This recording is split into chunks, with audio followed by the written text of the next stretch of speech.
हम लोग आज के क्लास में 3 क्लास में हमने सुप्रीम कोर्ट खत्म किया और सुप्रीम कोर्ट, अपेक्स कोर्ट या सर्वोच्च न्यायालय पढ़ाने के क्रम में हमने विस्तार से न्यायपालिका के मूलभूत भावनाओं को पहले समझाया था। एक क्लास पूरा उसी पे गया था हमारा। वो जो न्यायपालिका की मूलभूत भावना थी वो इस पर भी लागू होगी। यानी जो चीज़ सुप्रीम कोर्ट में पहला क्लास में आपने पढ़ा था वो इसमें भी लागू होगा, उसका दोहराव ना हो इसीलिए और आपका समय बचे इसलिए उस सेक्शंस को हम इसमें बोलने नहीं जा रहे हैं। डायरेक्ट हम आ रहे हैं किस पे? हाई कोर्ट पे।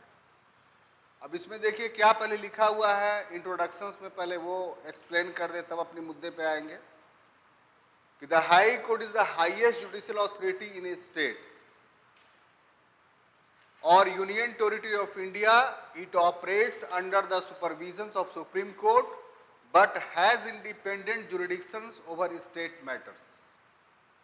इसका अर्थ ये हुआ कि एक राज्य के अंदर सबसे सर्वोच्च लिखते हैं, घबराइए नहीं, इसी बात को हम और एलोबरेट कर देंगे। पहले इसको समझ लीजिए, उसके बाद फिर अपने मुद्दे पे हम आएंगे।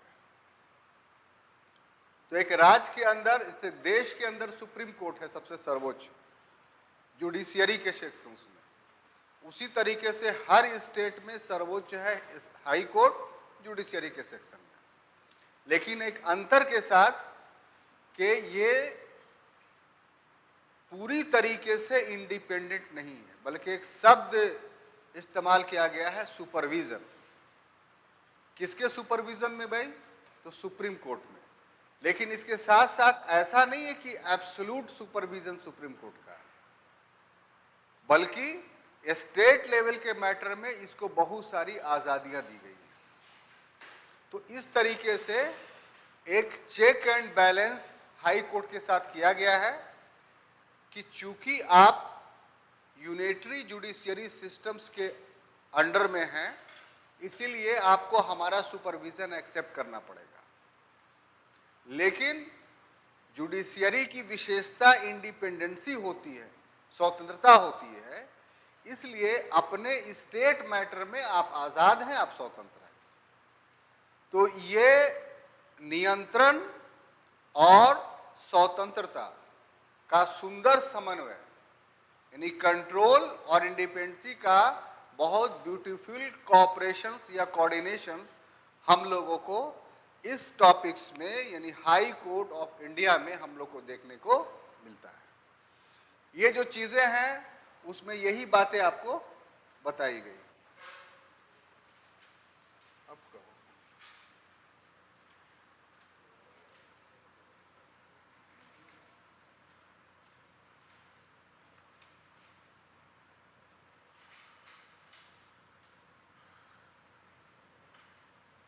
ऊपर कैसे ओ लॉक खोलना पड़ेगा।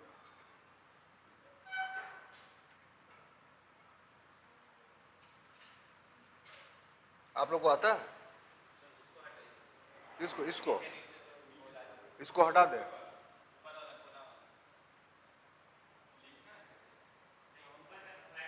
थोड़ा सा एक बार बता दो, ये वाला।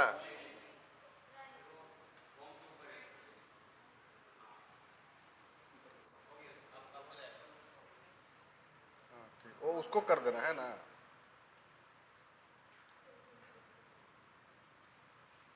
अब देखिए आगे जो है संवैधानिक प्रावधान, तो उसको थोड़ा सा देख लेते हैं हम लोग। तो भाग 6 और अध्याय 5 में अनुच्छेद 214 से लेकर 231 तक का प्रावधान है। ये आपके पास चला जाएगा, ये जो बना है ये आपके पास चला जाएगा है ना? हम नहीं आते हैं तो भाई, आप काहे घबरा रहे हैं? आते हैं, घबराइए नहीं। तो 214 में प्रत्येक राज्य के लिए उच्च न्यायालय होगा और 231 में 2 या अधिक राज्यों के लिए साझा उच्च न्यायालय होगा। ये प्रोविजंस आपका इसमें है। अब देखिए ये हो गया। अब हम अपने इंट्रोडक्शंस में आते हैं। इतना पढ़ लिए ना, अब जो घबरा रहे थे घबराइए नहीं, हम अपने इंट्रोडक्शन में आते हैं। तो अब ये ले लेते हैं हम। देखिए, जहां तक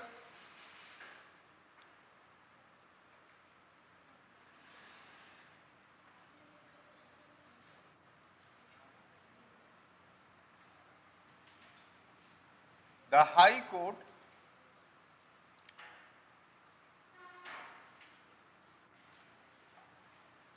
यह उच्च न्यायालय का प्रश्न है, यही ना आप चाह रहे थे? हो जाएगा, कोई दिक्कत नहीं।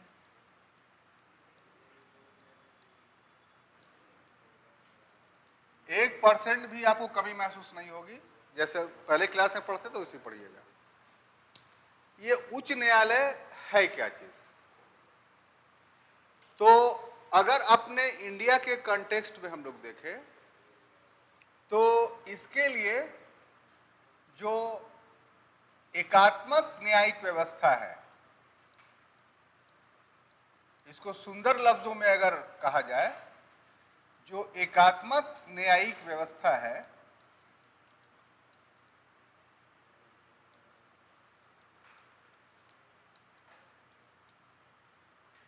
इसको इंग्लिश से बोलेंगे यूनिटरी जुडिशियरी सिस्टम।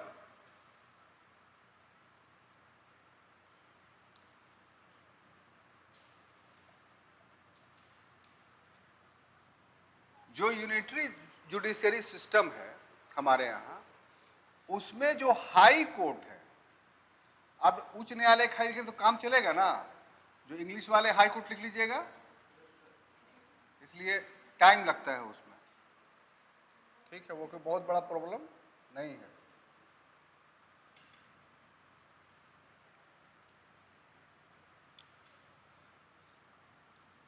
जो उच्च न्यायालय है उसे हम मध्यवर्ती न्यायालय कह सकते हैं।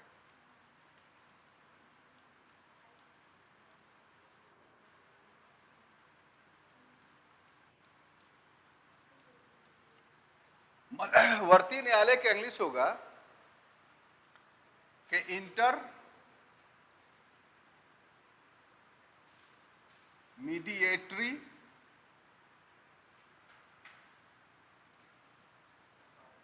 कोर्ट। आप बताइए कि हम उच्च न्यायालय को मध्यवर्ती न्यायालय या इंटरमीडिएटरी कोर्ट क्यों कह रहे हैं? बोलिए, जो मन में आता है बोलिए। उच्च न्यायालय को हम मध्यवर्ती न्यायालय या इंटरमीडिएटरी कोर्ट क्यों कह रहे हैं? वेरी गुड, क्योंकि यह जो उच्च न्यायालय है वो अपेक्स कोर्ट यानी सुप्रीम कोर्ट और सबऑर्डिनेट कोर्ट, सबऑर्डिनेट कोर्ट के बीच में है ना? और इसकी भूमिका क्या है? इसमें एक ही शब्द से, एक वो शब्द है अंडर। अंडर क्या? अपेक्स कोर्ट के अंडर में रहता है। कितनी खूबसूरत बात। और सबऑर्डिनेट कोर्ट को अंडर में रखता है। ये एरो से आप समझ गए? एरो अपेक्स कोर्ट से जा रहा है किसके तरफ? हाई कोर्ट के तरफ। ठीक है, तो इसका मतलब क्या हुआ कि अपेक्स कोर्ट के अंडर में रहता है ये, और हाई कोर्ट स्वयं क्या करता है कि सबऑर्डिनेट कोर्ट को अपने अंडर में रखता है।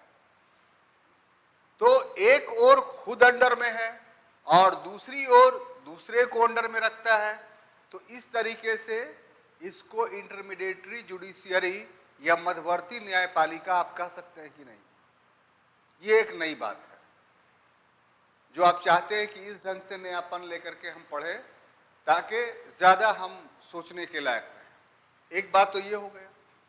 अब यहां से अगर देखा जाए तो हम इस न्यायिक व्यवस्था का अगर हम एक्सप्लेन करें तो ये त्रिस्तरीय है।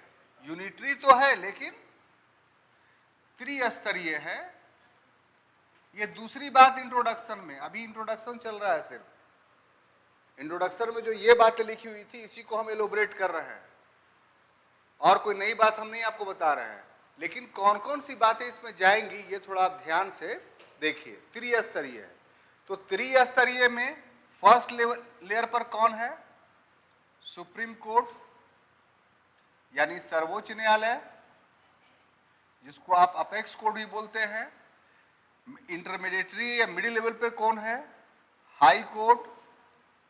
ये कलर ठीक है ना कि दूसरा कलर ले लें? कौन कौन कलर ले बोलिए तो?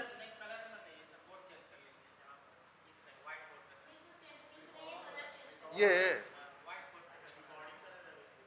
तो रिकॉर्डिंग वो व्हाइट वाला आता है नहीं?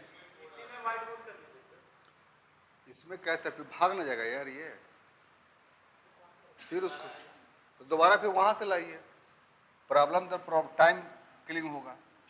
और तीसरा जो है, अच्छा ये ले लेते हैं, आप ले लेंगे, ठीक है। सब ऑर्डिनेट कोड, इसी तो पूछ लिया। अच्छा ये सब ऑर्डिनेट कोड के अंदर भी दो खंड कीजिए आप, एक डिस्ट्रिक्ट कोर्ट, ठीक है, डिस्ट्रिक्ट कोर्ट, और दूसरा क्या? पंचायत कोर्ट, जो 1993 के बाद आया। 1993 में पंचायत राज अधिनियम जब पारित हुआ तो सबऑर्डिनेट कोर्ट के अंतर्गत दो कोर्ट हो गए, एक डिस्ट्रिक्ट लेवल पे, एक हर पंचायत लेवल पे। आप देखिएगा जहां का सरपंच होता है वो फैसला सुनाता है, और उसका फैसला भी न्यायिक प्रभाव रखता है। दीवानी हो या फौजदारी हो, दोनों प्रकार के उसको अधिकार है। जब पंचायती राज व्यवस्था पढ़ाएंगे आपको तो उसमें सरपंच के कार्य एवं अधिकार बताएंगे, तब आपको समझ में आएगा कि कितना अच्छा काम 1993 में किया गया। गांधी जी की बात को हम लोग आज़ादी के समय ही मान लेते तो सामाजिक न्याय हो सकता था कि 10 वर्षों के अंदर स्थापित हो जाता। गांधीयन फिलॉसफी को हमने डिसोबे कर दिया, और डाला भी तो डीपीएसपी में डाला जो बाध्यकारी नहीं था। कम से कम उसको ऐसे प्रावधान के तहत डालते जैसे अभी डाले हैं, तो देश में जो सामाजिक न्याय के नाम पर लड़ाइयाँ चल रही हैं वो नहीं चलता। असल जो झगड़ा था वहीं पर खत्म हो जाता। लोगों को अधिकार चाहिए था, पंचायती राज से जैसे आज लोगों को अधिकार मिल रहा है वो आज़ादी के बाद फौरन मिलना शुरू होता। तो इस तरीके से ये जो एकात्मक न्याय व्यवस्था का त्रिस्तरीय रूप एस्टैब्लिश किया गया, उसमें सब न्यायालय की अपनी अपनी स्वतंत्रताएं। क्यों? क्योंकि सभी न्यायालय जो है वो अपने जुरिडिक्शन से बंधा हुआ है, सभी की सीमाएं हैं, और उस सीमाओं में रह के स्वतंत्रता पूर्वक बिना किसी के प्रभावाधीन, ये सबसे बड़ी विशेषता है, वो काम करता है। लेकिन नियंत्रण और निर्देशन इसलिए होता है कि उसके द्वारा न्याय की हत्या नहीं हो, पहली बात। और दूसरा कि जो कोर्ट ऑफ रिकॉर्ड है, कोर्ट ऑफ रिकॉर्ड यानी अभिलेख न्यायालय की जो परिपाटी है, जिसमें दो न्यायालय हमारे अभिलेख न्यायालय हैं, एक सुप्रीम कोर्ट और दूसरा हाई कोर्ट, तो इन दोनों की बातों को स्पष्टता माना जाए और समझा जाए। तो इस आधार पे यहां भी त्रिस्तरीय होने के बावजूद, यूनिटरी सिस्टम के अंदर रहने के बावजूद, हर न्यायालय को स्वतंत्रता मिली हुई है कि वो अपने आप में न्याय कर सके, लेकिन उसकी स्वतंत्रता निरंकुशता की सीमा तक नहीं पहुंचती है। जहां पर वो निरंकुश होता है वहां पर जो है उसके ऊपर के न्यायालय उस पर प्रभावी नियंत्रण रखने के लिए स्वतंत्र है। तो इसको रोक और संतुलन का सिद्धांत यानी चेक एंड बैलेंस की थ्योरी कहा जा सकता है। तो हमारे जुडिशियरी सिस्टम में बहुत अच्छे तरीके से चेक एंड बैलेंस की नीति अपनाई गई है, जिसके तहत कुछ लिबर्टी यानी स्वतंत्रताएं दी गई हैं, तो कुछ नियंत्रण भी स्थापित किया गया है। क्लियर? तो ये इंट्रोडक्शंस का एक खंड हो गया। अब उतारना है तो उतारिए, हम इसी को मिटा के इसके आगे अपनी कहानी आगे बढ़ाएंगे। ये साहब लिख रहे हैं, बोलिए। ओ,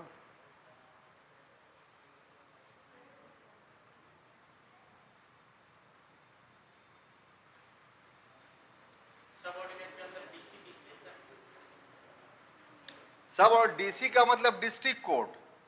डीसी का मतलब हम यहाँ लिखे हैं तो आप लिख लीजिए डिस्ट्रिक्ट कोर्ट। जगह समय बचाने के लिए हमने ऐसा किया है। और पीसी का मतलब पंचायत कोर्ट, पंचायत न्यायालय। हिंदी इंग्लिश जो में लिखना है लिख लीजिए। 72वां और 73वां संवैधानिक संशोधन 1993 हुआ था। 72वां के द्वारा पंचायती राज व्यवस्था लाया गया और 73वां के नहीं, 73 74 तो नहीं है, खैर इसी में है मतलब।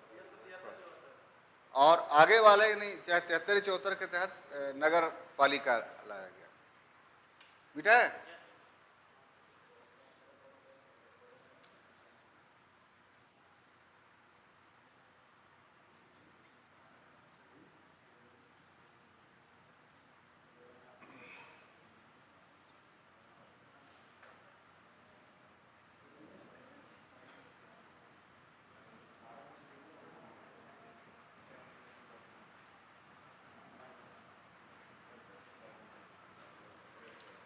तो अपने सफर को आगे बढ़ाते हुए क्या बोले थे, पीला बोले थे ये।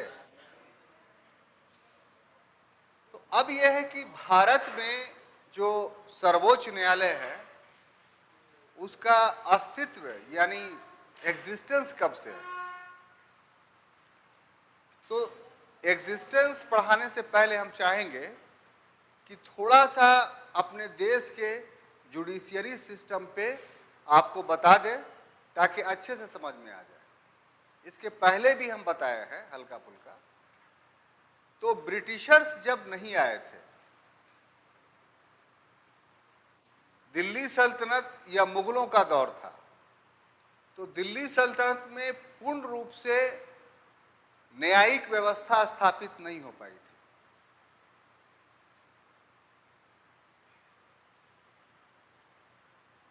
काजी एक शहर का न्यायाधीश होता था, तो काजी का उत्तरदायित्व सिर्फ शरीयत के अनुसार न्याय देना था। तो यह सिर्फ मुसलमानों के लिए था। बाकी हिंदू विधि जो था वो पारंपरिक ढंग से जैसे पहले से चली आ रही थी वैसे चलती रही।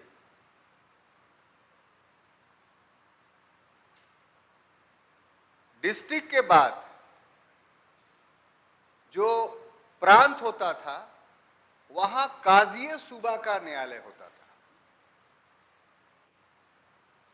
और ये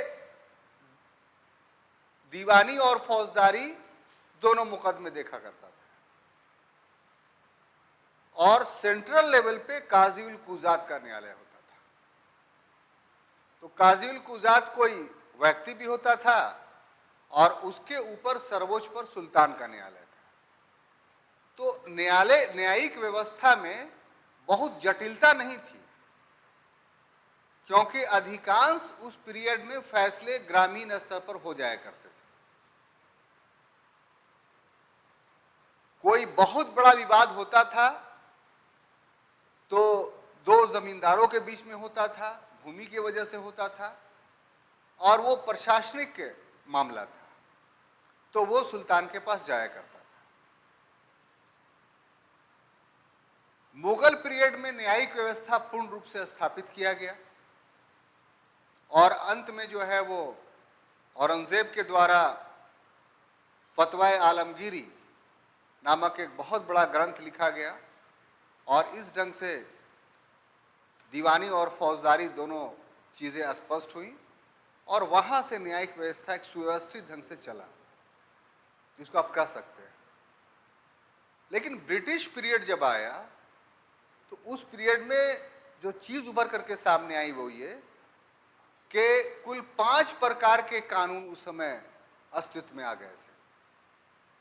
एक जो लंदन से कानून बन के आया, एक यहाँ का गवर्नर जनरल जो बनाया, एक प्रत्येक प्रांत का जो गवर्नर बनाया, एक जो पूर्व में देश में प्रचलित कानून था और एक जो परंपराएं पहले से चली आ रही थी, और न्यायिक व्यवस्था इतना हौच पौच था कि इसको व्यवस्थित करना फौरन संभव नहीं था। तो जब वारेन हेस्टिंग्स यहां गवर्नर जनरल बनकर करके आया तो उसने निजामत और दीवानी ये दो अदालतें डिस्ट्रिक्ट लेवल पे स्थापित की और कलेक्टर को इसका उत्तरदायित्व दे दिया, और उस कलेक्टर के साथ 2 पंडित और 2 काजी को बहाल कर दिया गया। अगर हिंदुओं का मामला है तो पंडित से पूछ करके न्याय कर देना, अगर मुसलमानों का मामला है तो काजी से पूछ करके न्याय कर देना। और कलकत्ते में सदर निजामत अदालत और सदर दीवानी अदालत दोनों इस्टेब्लिश कर दिया। इसके खिलाफ अपील कलकत्ता में होती थी, और अगर उससे भी लोग असंतुष्ट थे तो फिर प्रीवी काउंसिल में जाते थे। 1793 ईस्वी तक यही स्थिति रही जो मैं आपको बता रहा। फिर Warren Hastings Lord William Bentinck का दौर आया, जो भारत का प्रथम गवर्नर जनरल कहलाता है। इसके समय में 1833 का एक्ट पास होता है, और 1833 के एक्ट में एक प्रोविजन था कि गवर्नर जनरल की काउंसिल में एक कानूनी सदस्य बहाल किया जाएगा, और लॉर्ड मैकाले को कानूनी सदस्य के रूप में बहाल किया गया। और एक लॉ कमीशन बना जिसका काम था कि भारत में बिखरे हुए जितने कानून हैं उसको सुव्यवस्थित रूप देना। तो लॉर्ड मैकाले ने 1835 से लेकर के 1853 तक, मेरी बात आपके दिमाग में जा रही कि नहीं? कहीं पर आप मिस कीजिएगा तो रोक के पूछ लीजिएगा, सर रिपीट इट। इसलिए हम चाहते हैं कि कुछ बातें हाँ, हम सुबह में तो क्लास लगा तो यहीं से शुरू किया।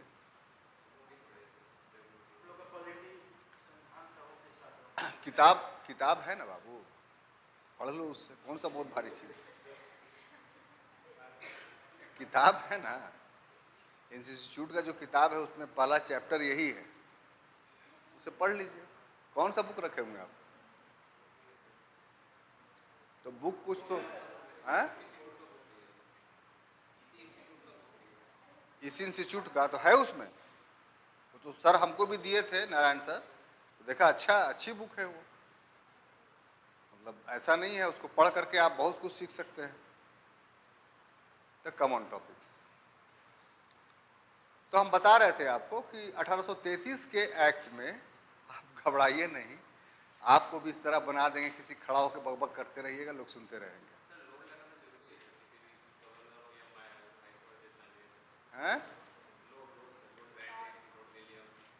हाँ हाँ, यही सेम क्वेश्चन जो है ना आज सुबह के क्लास में पूछा गया, ठीक है? हैं? वो तुम थे उस क्लास में और तुम नहीं। एक बच्चा उसका उसमें भी बैठता है, इससे भी, लेकिन अभी वो नहीं आया है, बाकी सब उस क्लास के बच्चे नहीं। तो यही सेम, लेकिन उसका पूछने का मुद्दा दूसरा था कि लॉर्ड का मतलब तो भगवान हुआ ही सर।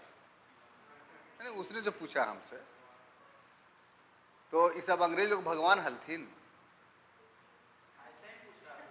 ना, हम बोल रहे हैं,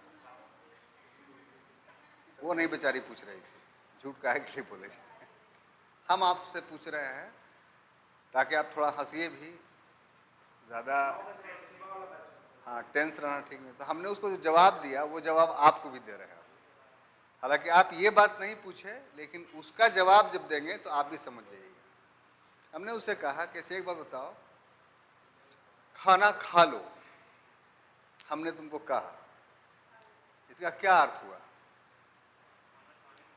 कि कुछ खाने की चीजें हैं उसको पेट के अंदर ले जाना है, और तुम दूसरा को बोलो कि हम तुमको खा जाएंगे, इसका क्या अर्थ हुआ? बोले सर इसका अर्थ हुआ कि हम बर्बाद कर देंगे। तो बोले खाना तो दोनों जगह आया, लेकिन अर्थ प्रयुक्त कर गया कि नहीं? तो हाँ सर। हम बोले इसका मतलब ये हुआ कि परिवेश और समय के अनुसार शब्द के अर्थ बदलते हैं, फिक्स नहीं रहते हैं।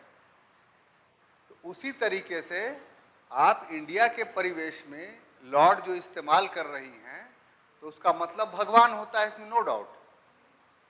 लेकिन ब्रिटेन के परिवेश में जो ब्रिटेन का राजा या रानी, ये जो किंगशिप था, वो ये मानकर चलता था कि हम रिप्रेजेंटेटिव ऑफ द गॉड हैं, यानी आसमान में ईश्वर है और जमीन पर हम उसके प्रतिनिधि हैं, रिप्रेजेंटेटिव हैं। तो इसीलिए हम तो किंग हो गए, जो मेरे बाल बच्चे हैं या हम जिसको किसी पद पर नियुक्त करते हैं तो उसको हम लॉर्ड का खिताब देते हैं। तो जो लॉर्ड का खिताब पाया हुआ व्यक्ति होता था वही बड़े बड़े ब्रिटिश पदों पर नियुक्त किया जाता था, और उसका मतलब ये होता था कि उसका संबंध राज परिवार से। अब बात समझ में आई? तो किसी अंग्रेज के लिए लॉर्ड का इस्तेमाल किया जाए, जस्ट ए मिनट, बात खत्म होता आपका सवाल लेंगे हम, किया जाए तो इसका मतलब ये है कि he was the administrative elements of the British crown. वो जो था ब्रिटिश क्राउन का प्रशासनिक अंग था। ठीक है? अब और आप बात आगे बढ़ाइएगा तो यहां भी न्यायालय में लॉर्डशिप कहा जाता है, मिलॉर्ड। तो इसका अर्थ भी भगवान के ही सेंस में है, लेकिन सेंस क्या हो गया कि एक न्याय ईश्वर करता है जिससे संसार चलता है, और एक न्याय इस संसार में हम कर रहे हैं जिससे यहां की व्यवस्थाएं चल रही हैं। इसलिए यहां के हम लॉर्ड हैं, और इससे ऊपर आपको कहीं नहीं जाना है। यही प्रत्यक्ष भगवान को देखिए, चूंकि आपको न्याय मिल गया। अब ये विवाद का विषय हो सकता है कि ये शब्द होना चाहिए नहीं होना चाहिए, उस पर हमको नहीं पढ़ना है, लेकिन शाब्दिक दृष्टिकोण से जो बातें हैं वो यही हैं। अब बोलिए। दंडित हो जाइएगा, रूल्स है उसका, जो नियम का प्रक्रिया बना हुआ है जिसको राष्ट्रपति ने बनाया उसमें है। आप बोलने का छोड़ दीजिए, पैरवा को थोड़ा उठा के बैठ जाइए तो, या हाथ ऐसे मतलब बांधे रहिए, कोर्ट के सामने आप ऐसे हाथ बांध के रहिए, आप दंडित हो जाइएगा। हमको नहीं पता, जब बैठे तब हमको एक इंस्पेक्टर साहब आके बोले कि हाथ ऐसे कर लीजिए। इस डिसिप्लिन को सिखाने के लिए वहां एक एसआई रैंक का पदाधिकारी रहता है। आप जब उसकी बात नहीं मानिएगा तब दंड की बात आएगी, पहले आपको रूल्स बताया जाएगा। तो आगे बढ़े। अब देखिए वो तो नहीं तंग कीजिए जितना हम बर्दाश्त कर लें, बात समझा कीजिए। जो सवाल है युक्ति युक्त पूछिए कि क्लास को आगे लेके चलना है ना, मजा नहीं लेना है हम लोग को सिर्फ।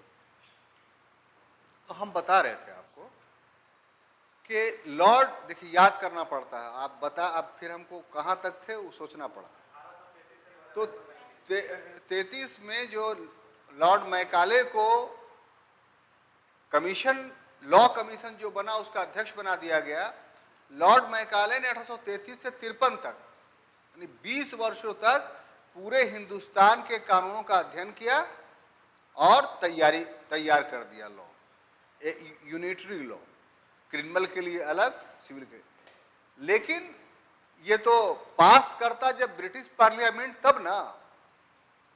तो 1853 के एक्ट में एक प्रोविजन किया गया कि मैकाले द्वारा तैयार लॉ की जांच के लिए दूसरी लॉ कमीशन बनाया जाए। तो 53 में फिर 53 या 54 में दूसरा लॉ कमीशन बना, उसका नाम हम भूल रहे हैं, एली या क्या नाम था उसके अध्यक्षता में, और उसने 59 में सपोर्ट किया। तब जो है वो 59, 60, 61 में कंटिन्यूअस 3 कानून बनाए, सीआरपीसी और सीपीसी और आईपीसी। क्लियर? ये क्यों बताना जरूरी था?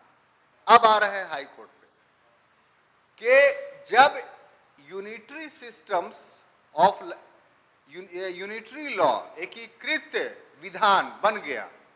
किस रूप में? सीआरपीसी, आईपीसी और सीपीसी, क्रिमिनल प्रोसीजर कोड।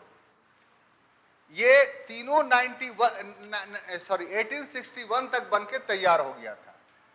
1805 से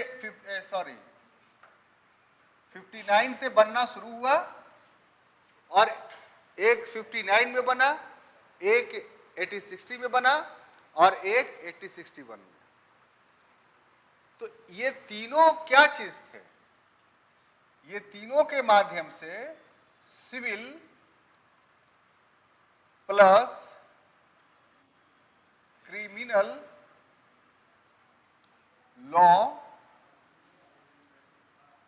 यूनिफाइड हो गए।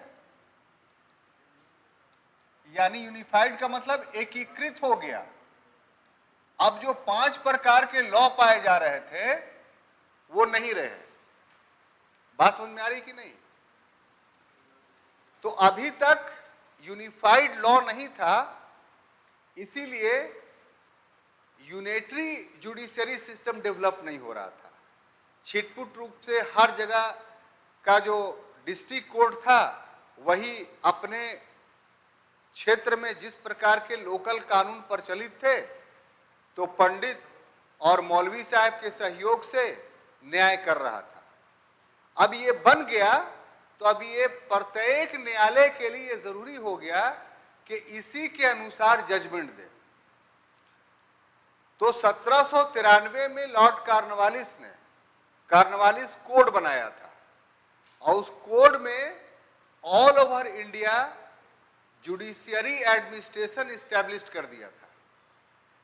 वारन हेस्टिंग्स के टाइम में जो जुडिशियरी सिस्टम चला वो अधूरा था, उसको पूर्णता प्रदान किया लॉर्ड कॉर्नवालिस ने, जो 1786 से 1793 ईस्वी तक बंगाल का गवर्नर जनरल रहा और अपने अंतिम वर्ष में उसने कॉर्नवालिस कोड बनाया और उस कोड में न्यायिक और प्रशासनिक व्यवस्था में आमूलचूल परिवर्तन कर दिया, जो आज तक चल रहा है। न्यायिक व्यवस्था में क्या किया उसने कि प्रत्येक डिस्ट्रिक्ट में district and session court must होगा, और प्लस नई चीज जो जोड़ी वो ये कि वकालत पेशा को बहाल कर दिया। अभी तक कोर्ट में एडवोकेसी नहीं थी, यह एडवोकेट का कोई पद नहीं था। 1793 से पहले जो भी मुकदमे हो रहे थे उन मुकदमों की पैरवी जो वादी होता था, जो एप्लीकेंट होता था, वो खुद करता था। 1793 बिल्कुल सही है। अच्छा वो आप टोक दिए, टोकने के बावजूद भी हम रुक करके बोल रहे हैं 1793, इसका मतलब ये बात सही है। और लॉर्ड कॉर्नवालिस का पीरियड बता रहे हैं 1786 से लेकर के 1793। सभी का पास मोबाइल है, अगर झूठ हम बोल रहे हैं तो टप टप टप टाइप कीजिए, तुरंत आ जाएगा वो। अब तो टीचर झूठ बोल के निकल नहीं सकता है। एक यहाँ जामा मस्जिद में बीपीएससी का कोचिंग खुला था, तो वहाँ हम क्लास लेते थे। 2 ही महीना लिए क्लास, लोगों ने इतना तंग कर दिया कि छोड़ के भाग आए। तो 50-60 लोग थे। तो जानते ही मियाँ जी लोग बहुत मैंने काबिल ज़्यादा बनता, आता होता कुछ है नहीं, लेकिन काबिल इतना बनेगा, आप बुरा मत मानिएगा, तो जिसका कोई हद नहीं। एक तो सिविल लाइन सामने से नूर कंपाउंड है, वहाँ से आता था एक लड़का, वो कोचिंग खोलने से गया कॉलेज के पास। स्कूल में जो फेल मेरे साथ हुआ था, अब सर इस मुल्क की उस पार करें, वही वाला हालत है।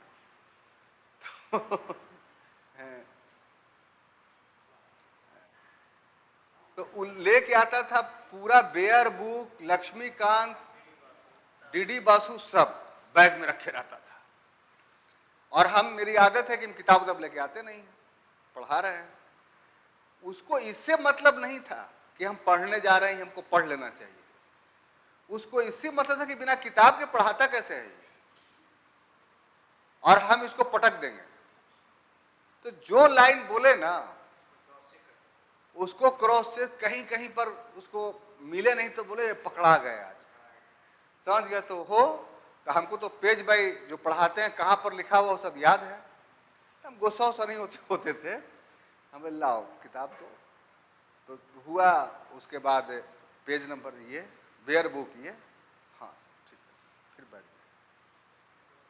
मतलब महीनों दिन हमको तंग क्या मैंने क्वेश्चन करता रहा। जब थक हार गया तब जो है क्लासेस छोड़ दी। तब हम उसको पकड़े, हमने कहा नहीं क्लास कर रहे तो क्या करे सर, हम क्लास करने के लिए थोड़ी आते थे, हम तो आपको भगाने के लिए आते थे। हमने कहा भगाने के लिए, हमको एक आदमी ने भेजा था, बोला ना कि मुसलमानों को बहुत खसड़ा होता है। हमने कौन भेजा था भाई? तो बोले इसकी आप यहाँ चले आए ना, तो एक आदमी आना चाहता था, वो गया कि रईस आदमी का बेटा है, वो पढ़ाना चाहता था पॉलिटी, आप आ गए इसलिए उसका पत्ता कट गया। तो हमको स्पेशल काबिल समझ के भेजा गया था। हमने भैया यही सी बात थी तो बोल देते, जान लेनी थी तो साफ कह देते, क्या जरूरत थी मुस्कुराने की। ठीक है, यही बात थी तो आप कह देते, हम चले। अब लड़ने झगड़ने वाला आदमी थोड़ी है। तो उसकी बात का हमने तय कर लिया कि जब ऐसी बात है भाई तुम हट जाएंगे। तो वही जो हम एक आध महीना और खींचा, लड़कों से उल्फत हो गई थी, हम एक आध महीना रहेंगे, फिर छोड़ दिया। वो साहब गए वहाँ, बोले जाइए, काहे के लिए आप इतना जो है इज्जत वाला, तो कम ऑन टॉपिक। इस तरीके से यूनिफाइड या एकीकृत न्यायिक व्यवस्था का मसाला तैयार हो गया। तो हम बता रहे थे कि कार्नवालिस ने 1993 में वकालत के पेशे को अनिवार्य कर दिया। अब अनिवार्य हो गया तो वो वकील क्या करता था कि जो देसी कानून थे उस पर बहस करता था। अब ये हो गया कि अब ये तीनों कानून आ गए तो वकीलों के लिए ब्रह्मास्त्र मिल गया। अब इसको पढ़ना, इसका अध्ययन करना और इसके मुताबिक न्याय दिलवाना उत्तरदायित्व बन गया। तो डिस्ट्रिक्ट एंड सेशन कोर्ट तो अपने जगह पर था, इसकी अपील कहां जाएगी? तो इसकी अपील के लिए सदर दीवानी निजामत अदालत, तो वो तो सब जगह था नहीं। तो अब मजबूरी हो गया कि जितने ब्रिटिश प्रांत हैं उन सभी प्रांतों में एक एक हाई कोर्ट हो, और वही इसको इन्फोर्स करने के लिए, ये एकीकृत व्यवस्था को लागू करने हेतु, लागू करने टू इंप्लीमेंट, इंग्लिश में क्या होगा? To implement. ठीक है, 1861 में 1806 में the high court act pass हुआ। ये हाई कोर्ट एक्ट कहां से पास हुआ? नहीं भाई 61 तक। ये high court act British parliament से पास हुआ, गवर्नर जनरल की काउंसिल से नहीं। चूंकि ये ऊपरी आधारभूत संरचना का निर्माण कर रहा था। भारत में प्रशासन के ऊपरी ढांचे का निर्माण ब्रिटिश पार्लियामेंट करती थी और अंदरूनी ढांचे का निर्माण गवर्नर जनरल काउंसिल का मेंबर करता था। तो हाई कोर्ट प्रशासन का ऊपरी ढांचा था, इसलिए इस हाई कोर्ट एक्ट कहां पारित हुआ? ब्रिटिश पार्लियामेंट में। और 3 हाई कोर्ट बने। कितना? कहां कहां? सबसे पहले तो कलकत्ता, उसके बाद बंबई और उसके बाद मद्रास। उसके बाद 1866 में 1866 में इलाहाबाद में बना। ठीक है, कोई कंफ्यूजन नहीं। अभी तक 4 ही प्रांत थे, ये पता है कि नहीं आपको? 1853 के एक्ट के द्वारा 3 प्रेसिडेंसियों के अतिरिक्त उत्तर पश्चिमी सीमा प्रांत एक चौथी परसेंट सी बनी थी। तो इसलिए चार हाई कोर्ट बन गए। जैसे जैसे प्रांत बनते गए वैसे वैसे हाई कोर्ट की संख्या क्या हुई, बढ़ती चली गई। तो आजादी के वक्त कुल कितने प्रांत थे? स्वतंत्रता के समय कुल प्रांतों की संख्या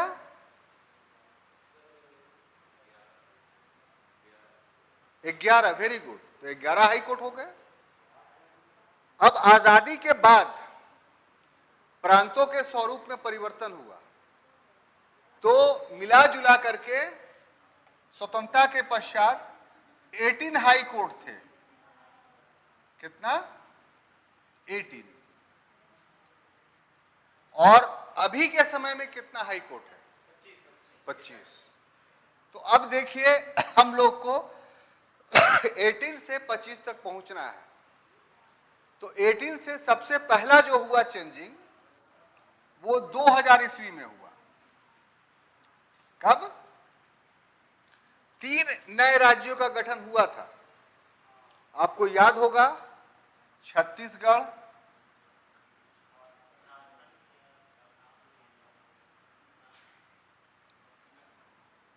उत्तरांचल,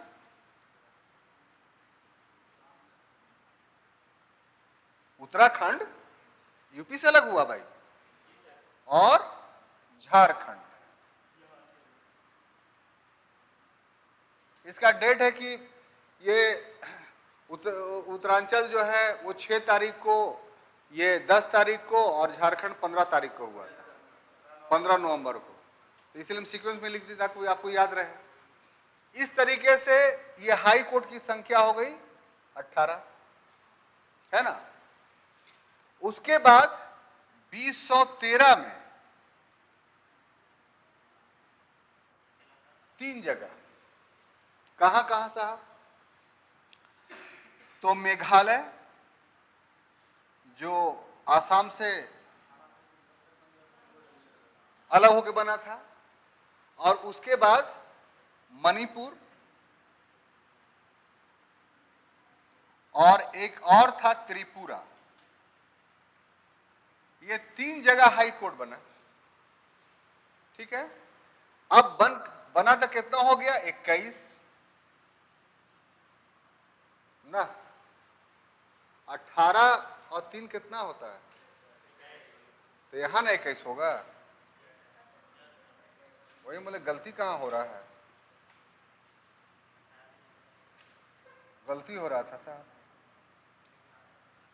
तो यहां 18 और 3 हो जाएगा 21, और 21 और 3 24। अब सही हुआ।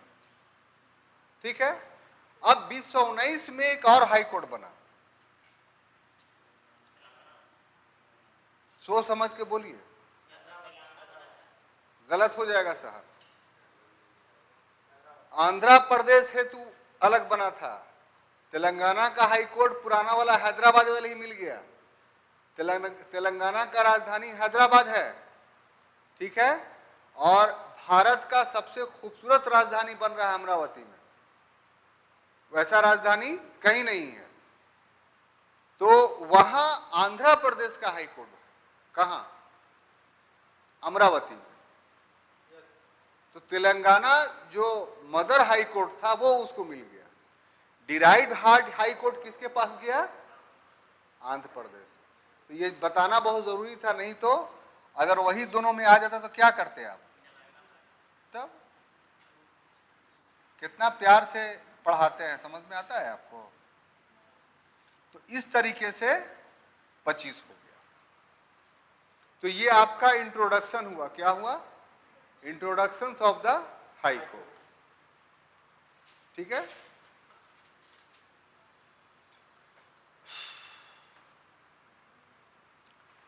तो ये हो गया साहब। हाँ बोलिए ना। एक ही है। वैसे जल पानी में कोई अंतर नहीं, उसी प्रांत राज में कोई अंतर नहीं। तो पता नहीं क्या है, आपके दिलों से ये आवाज़ आ रही है, हम महसूस कर रहे हैं कि सर मॉडर्न इंडिया शुरू कीजिए, तो क्या हम सही समझ रहे हैं ये है? मैंने इतना पढ़ा दिए तो हो गया, अब जो आधा बचा है उसमें मॉडर्न इंडिया पढ़ा देते हैं। कोई विरोध इस विचारधारा का है? देखिए है ना बात, इसी को करते हैं कंटिन्यू, मिटाएं इसको।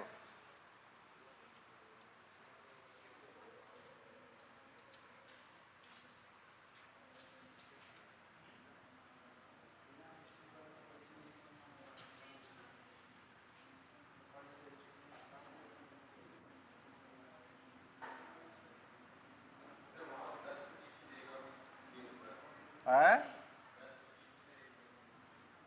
क्या बोल रहे हैं बोलिए ना।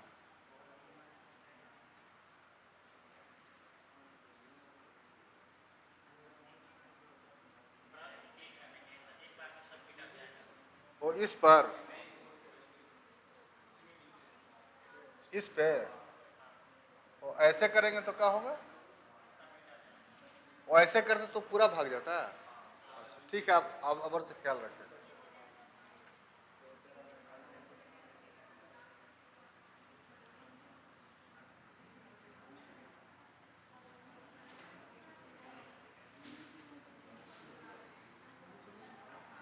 अब हाई कोर्ट में अभी क्या पढ़े कि पार्ट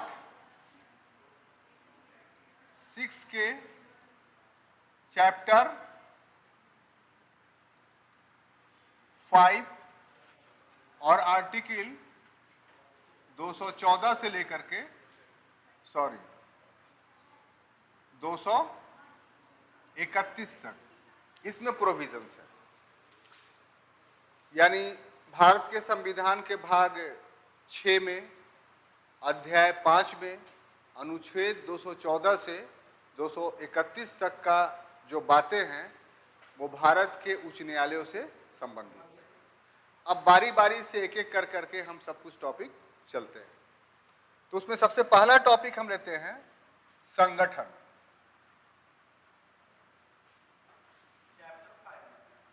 हाँ, यानी बेयर बुक में अगर आप देखिएगा तो इसके लिए कॉन्स्टिट्यूशन शब्द इस्तेमाल किया गया है।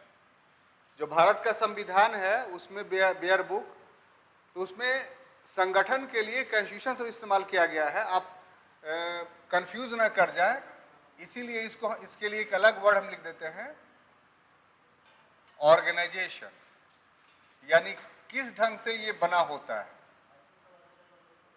ठीक है, तो इसका जो संगठन का वर्णन है वो आर्टिकल 216 में दिया गया है। अब 214 और 15 क्या है? तो 214 जो है सिर्फ सिंपल सी बात है, एक छोटा सा सेंटेंस लिखा हुआ है कि every state has a high court, सभी राज्य का एक अपना उच्च न्यायालय होगा। और 215 में जो बातें लिखी गई हैं वो ये कि हर उच्च न्यायालय एक अभिलेख न्यायालय होगा, एक कोर्ट ऑन रिकॉर्ड होगा। और 16 से सीक्वेंस चलता है इसकी और सारी बातों को। तो हम पहले 214 पर बहस करना चाहते हैं कि सभी राज्यों के लिए एक उच्च न्यायालय होगा। तो फिर बहुत सारे उच्च न्यायालय दूसरे स्टेट्स का कार्यभार क्यों उठाए हुए हैं?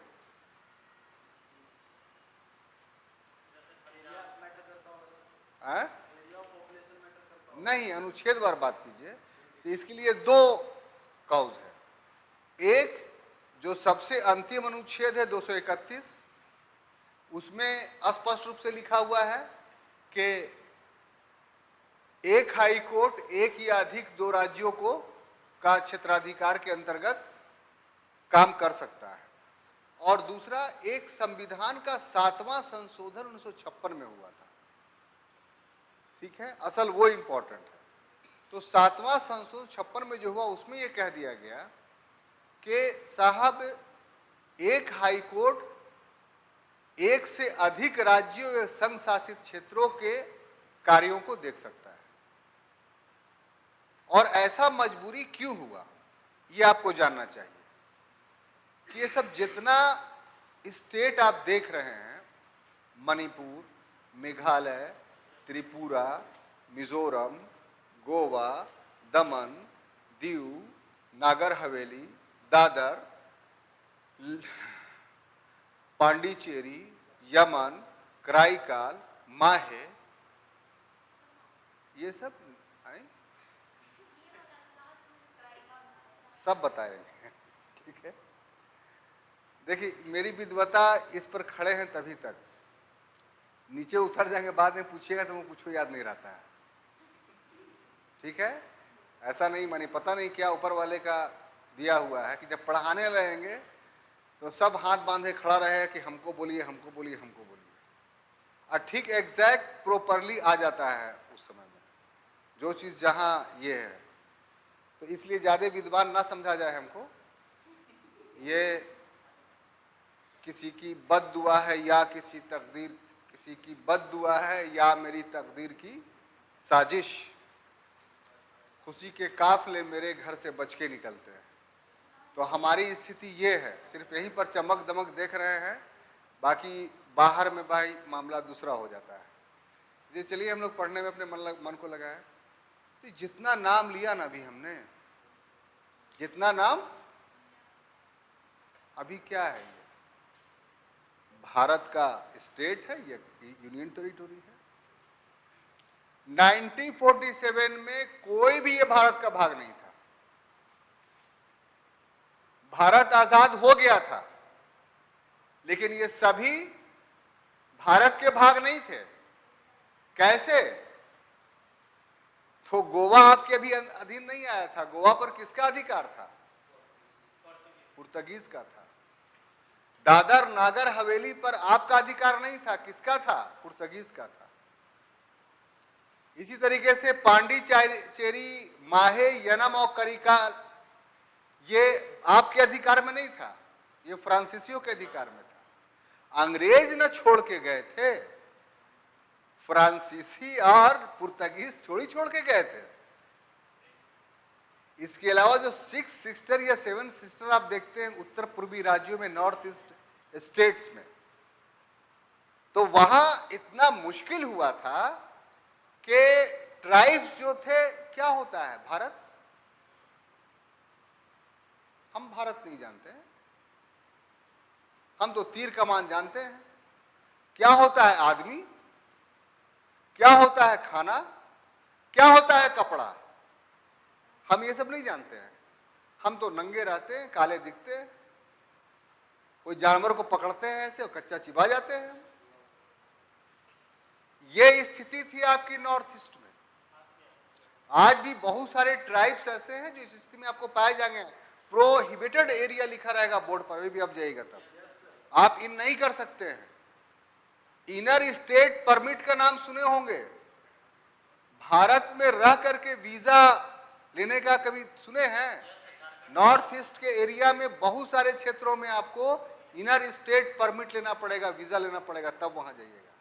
अभी की स्थिति तो पंडित नेहरू ने उनके उत्तराधिकारी लाल बहादुर शास्त्री ने और उनके पंडित नेहरू की बेटी क्या नाम था उनका, इंदिरा गांधी ने, इन नेताओं का कठिन परिश्रम था कि आप ये सब क्षेत्रों को क्या देख रहे हैं। सरदार वल्लभ भाई पटेल यूनिफिकेशन ऑफ इंडिया किया था, देसी रियासतों को, वो तो 50 में मरने से पहले सब करके चले गए थे। उनके बाद की कहानी में बता रहा हूं सर आपको, वो तो 50 में डेथ कर गए, और डेथ करने के बाद जो है ये सब जो स्टेट था वो भारत भाग नहीं बना था। क्या बात बोल रहे हैं आप? तो इसके लिए 56 से कहानी शुरू होती है, और धीरे धीरे इन सभी क्षेत्रों को भारत में मिलाया जाता है। तो जब हिस्ट्री पढ़ाएंगे तो उसमें बताएंगे आपको। यहाँ बता दे रहे हैं इसलिए कि हम 7वां संशोधन समझाने में सफल रहे।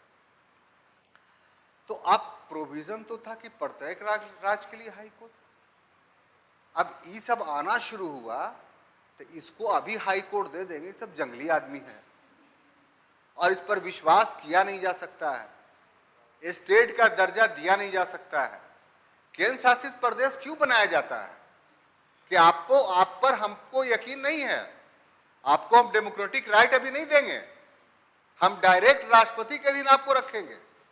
ग्रेजुअली धीरे धीरे हम तो 6वें स्टेट पहले केंद्र शासित प्रदेश था, अभी जो इस सब को देख रहे हैं बाद में 62, 72 और 65 में इन लोग को दिया गया है राज्य का दर्जा। सबसे लास्ट में अरुणाचल प्रदेश को 86 में दिया गया राज्य का दर्जा। जो अरुणाचल प्रदेश स्टेट अभी पढ़ते हैं आप, वो नेफा के नाम से जाना जाता था और उसको भी हम लोग बहुत मुश्किल से हासिल किए थे और 86 में स्टेट बना। तो ये सब 6 का 6 क्या थे? केंद्र शासित प्रदेश थे। तो इनको हाई कोर्ट नहीं दिया जा सकता था। तो इसीलिए 7वां संवैधानिक संशोधन करके ये प्रोविजन किया गया कि एक हाई कोर्ट दूसरे राज्य या केंद्र शासित का भी कार्यभार देख सकता है। तब असम हाई कोर्ट के अंदर ये सभी का जो अभी देख रहे हैं स्टेट, अरुणाचल प्रदेश, मेघालय, मणिपुर, त्रिपुरा, मिजोरम, सबको इसमें शामिल कर लिया गया। अंडमान निकोबार द्वीप समूह को कलकत्ता हाई कोर्ट अधीन कर दिया गया। लक्षद्वीप को मुंबई हाई कोर्ट के अधीन कर दिया गया। बात समझ में आ रही है? माने जितना केंद्र शासित प्रदेश थे वो सबको, जम्मू कश्मीर केंद्र शासित प्रदेश नहीं था तो उसका स्टेट था। एकमात्र केंद्र शासित प्रदेश जिसका अपना हाई कोर्ट 1966 से है वह है दिल्ली। बाकी किसी यूनियन टेरिटरी का कोई हाई कोर्ट नहीं था। ये सब स्टेट बना मिटा के जो 3 का दिखाया आपको 2013 में, मणिपुर, मेघालय और त्रिपुरा का। तो ये हाई कोर्ट कब मिला उसको? 13 में मिला, उसके पहले तक नहीं मिला था। तो ये इसलिए मिला क्योंकि 7वां संशोधन के पश्चात 1956 के पास एक हाई कोर्ट का जुरिडिक्शन सिर्फ उसका स्टेट नहीं था, दूसरे स्टेट का भी जुरिडिक्शन उसमें शामिल कर दिया गया था। अब बात समझ में आई? 231 है कोड ऑफ लॉ, वो तो जब पावर एंड फंक्शन पढ़ाएंगे तब आएगा वो। अब आ जाते हैं 16, जो कि 14, 15 अगर छोड़ देते तो आप बोलते कि इसमें है क्या चीज, तो वो भी आपको बताना काफी जरूरी था, टेक्निकली बहुत इंपॉर्टेंट चीज था। 15 को इसलिए बता रहे हैं कि हाई कोर्ट भी कोर्ट ऑफ लॉ है, अभिलेख न्यायालय है। तो जब अभिलेख न्याय पढ़ाने लगेंगे तब 215 का उल्लेख होगा। ठीक है, अब आते हैं टॉपिक पे कि संगठन यानी कंपोजिशंस, कॉन्स्टिट्यूशंस या ऑर्गेनाइजेशंस 216 में। तो ये कहता है कि एक मुख्य न्यायाधीश होगा प्रत्येक हाई कोर्ट के लिए। ठीक है, लेकिन अन्य न्यायाधीश का जहां तक मामला है, जैसे सुप्रीम कोर्ट में था ना एक मुख्य न्यायाधीश और 7 अन्य न्यायाधीश, तो यहां जो अन्य न्यायाधीश है ये क्लियर नहीं है, ये तो एक क्लियर है, क्योंकि हर कोर्ट का संख्या अलग अलग होना था। जो छोटा हाई कोर्ट है उसमें 2 ही या 3 ही जज से बना दिया गया, लेकिन इलाहाबाद सबसे बड़ा हाई कोर्ट है तो वहां 53 जजेस हैं। सबसे ज्यादा किसी हाई कोर्ट में जज है सुप्रीम कोर्ट से भी ज्यादा तो इलाहाबाद हाई कोर्ट है, जो उत्तर प्रदेश का हाई कोर्ट है। लखनऊ में उसका खंडपीठ है, ब्रांच है। तो इसका अन्य न्यायाधीश की जो संख्या होगी, जो नंबर्स होगा हर हाई कोर्ट का, इसका निर्णय कौन करेगा? बोलिए तो। राष्ट्रपति करेगा, सुप्रीम कोर्ट नहीं करेगा। यही सब टेक्निकल चीज है जो देखते हुए चलिए, ठीक है। इसमें बहुत गलती लोग करता है। सुप्रीम कोर्ट गौर से पढ़ता है और हाई कोर्ट गौर से नहीं पढ़ता है। सुप्रीम कोर्ट और हाई कोर्ट में बहुत सारा प्रोविजंस एक सा नहीं है, अलग अलग है। अब देखिए, ये राष्ट्रपति करेगा तो राष्ट्रपति अपने आप कर देगा? बोलिए, आप तो इतनी ना पढ़ते, राष्ट्रपति कर देगा। तो ठीक है, पटना हाई कोर्ट का जज चीफ जस्टिस बोलेंगे भाई कि हम को और जज चाहिए, भेज दीजिए। ये बहुत लंबी प्रक्रिया है। इसकी शुरुआत कैसे होगी, ये प्रैक्टिकली व्यवहारिक बात आपको समझना होगा। किसी हाई कोर्ट में जजेस की कमी है तो उस कमी की पूर्ति अलग ढंग से की गई है, जो आगे हम पढ़ाएंगे। जैसे एडिशनल जज, कार्यकारी न्यायाधीश या अवकाश प्राप्त न्यायाधीश, ये सब बहाल होंगे। ये किसी भी हाई कोर्ट में जजेस की संख्या निर्धारित जो होता है, या नियुक्ति जो होती है राष्ट्रपति करता है, ये ठीक। लेकिन राष्ट्रपति इस मामले में एब्सोल्यूट है क्या, स्वतंत्र है? नहीं। तो कौन फैसला लेगा और कैसे फैसला लेगा?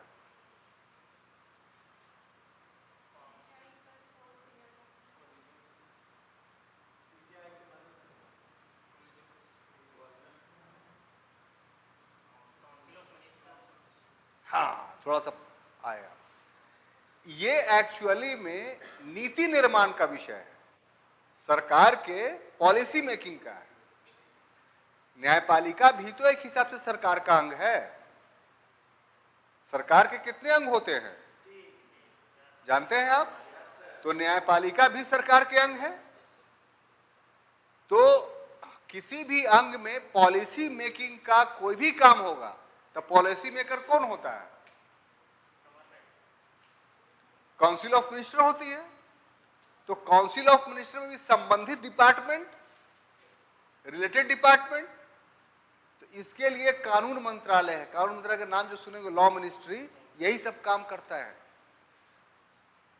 तो उसके पास प्रपोजल कि भाई देश में बहुत केसेस की संख्या बढ़ रही है, इसलिए हाई कोर्ट में न्यायाधीशों की संख्या की समीक्षा होनी चाहिए।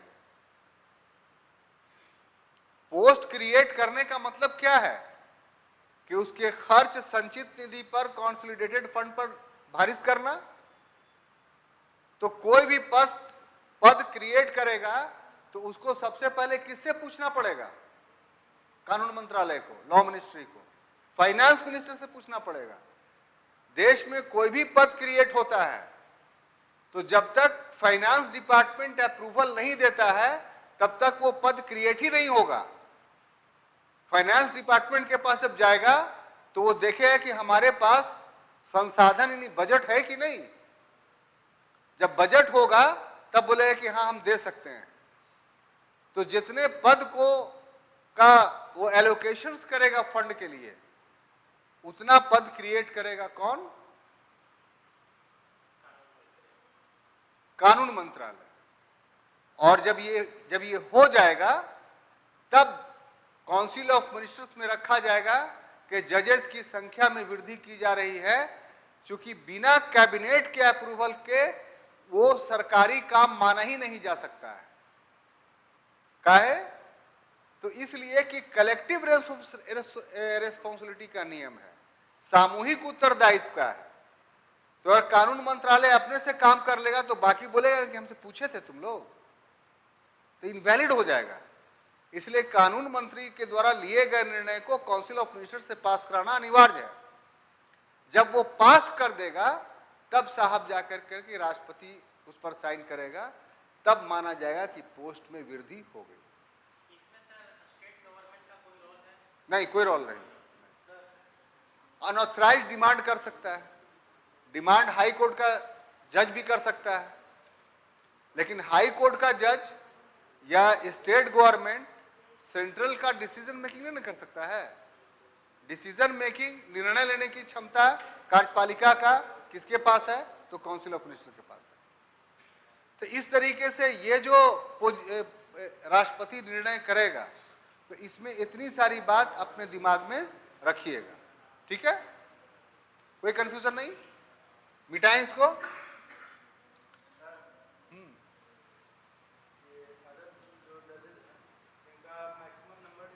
नहीं, वही तो समझा रहे हैं। हर हाई कोर्ट का उसके जनसंख्या के हिसाब से जजेस की संख्या अलॉट की गई है। जैसे मणिपुर, त्रिपुरा और मिजोरम की जो हमने बात किया, सॉरी, मणिपुर, त्रिपुरा और मेघालय की जो हमने बात की, यहाँ हाई कोर्ट बना, तो यहाँ एक एक जज है, यहाँ ज्यादा जजेस नहीं है।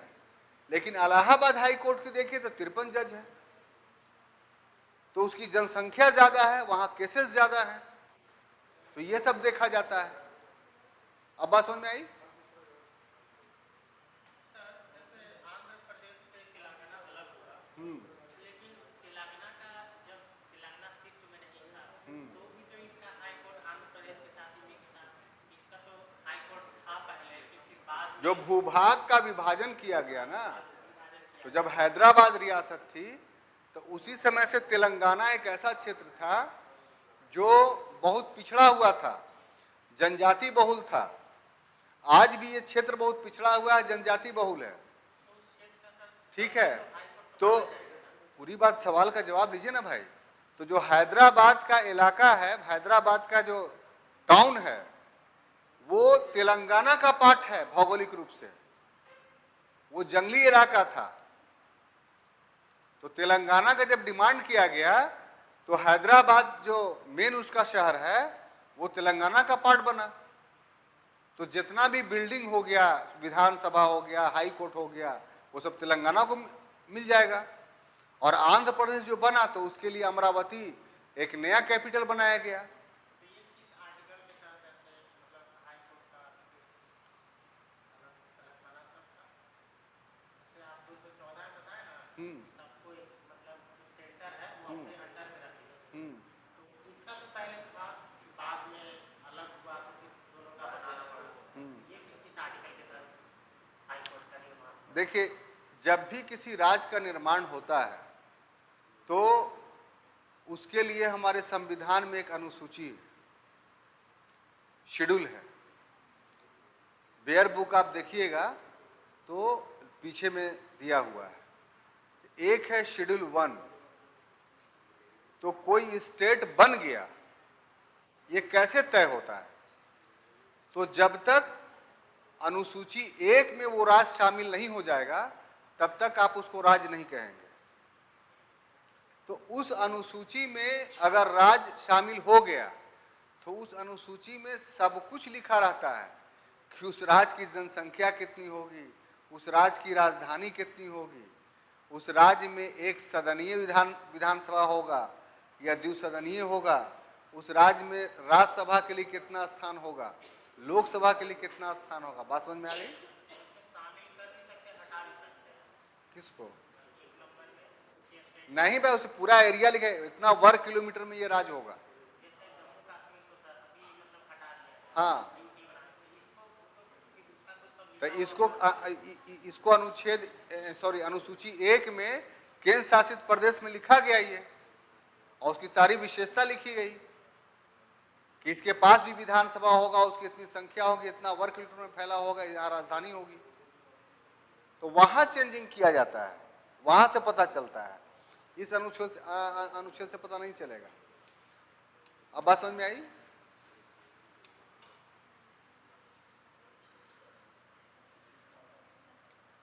हाँ, सही सही बात है, खत्म हो गया।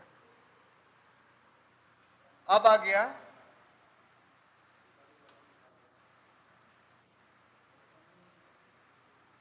अपॉइंटमेंट, यानी नियुक्ति। ठीक है? इसके लिए जो आर्टिकल अकाउंटेबल है वो 217 का सेक्शंस 1 है। इसमें कहा गया है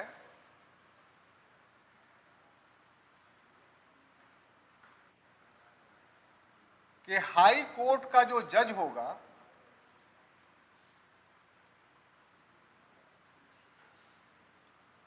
वो प्रेसिडेंट नियुक्त करेगा। कौन? प्रेसिडेंट, राज्यपाल नहीं।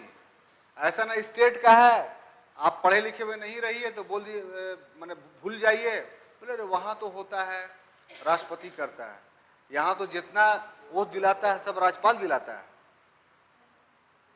तो इसका मतलब नियुक्ति भी यही करेगा राज्यपाल? नहीं, कभी गलती में मत रहिएगा।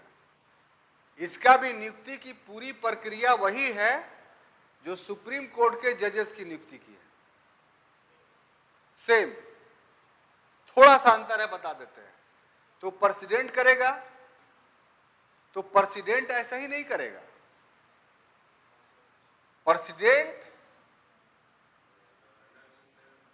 सुनिए ना, जो राज्य का मुख्य न्यायाधीश होगा, राज्य का मुख्य न्यायाधीश, इसको अगर नियुक्त करना होगा, ठीक है, तो वो क्या करेगा? वो उस राज्य के दो श्रेष्ठ न्यायाधीश, श्रेष्ठ का यहां पर है कि जो सीनियर मोस्ट है, ठीक है, और प्लस उस राज्य के राज्यपाल,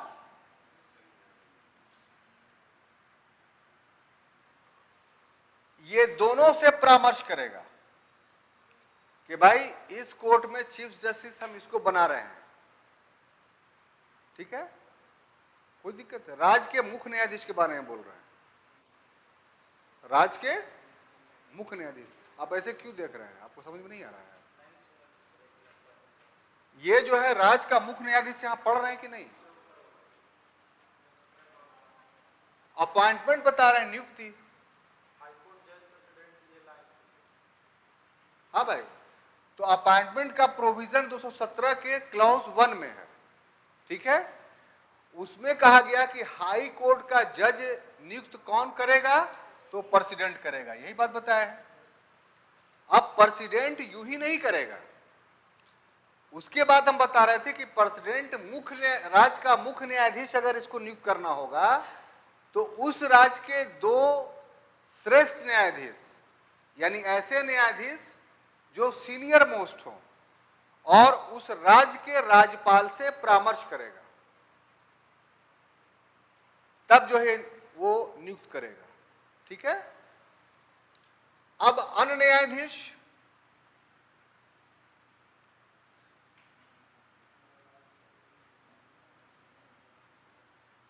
अन्य न्यायाधीश के मामले में क्या है कि राज्य के मुख्य न्यायाधीश, राज्य के मुख्य न्यायाधीश प्लस उस राज्य का राज्यपाल, इससे परामर्श करेगा। ये दूसरा परिवेश देखे, सरकमस्टांसेस देखे, एक चीफ जस्टिस के कंटेक्स्ट में, दूसरा अनजस्टिस के कंटेक्स्ट में। अब एक और है, और वो क्या है कि अगर दो राज्य का एक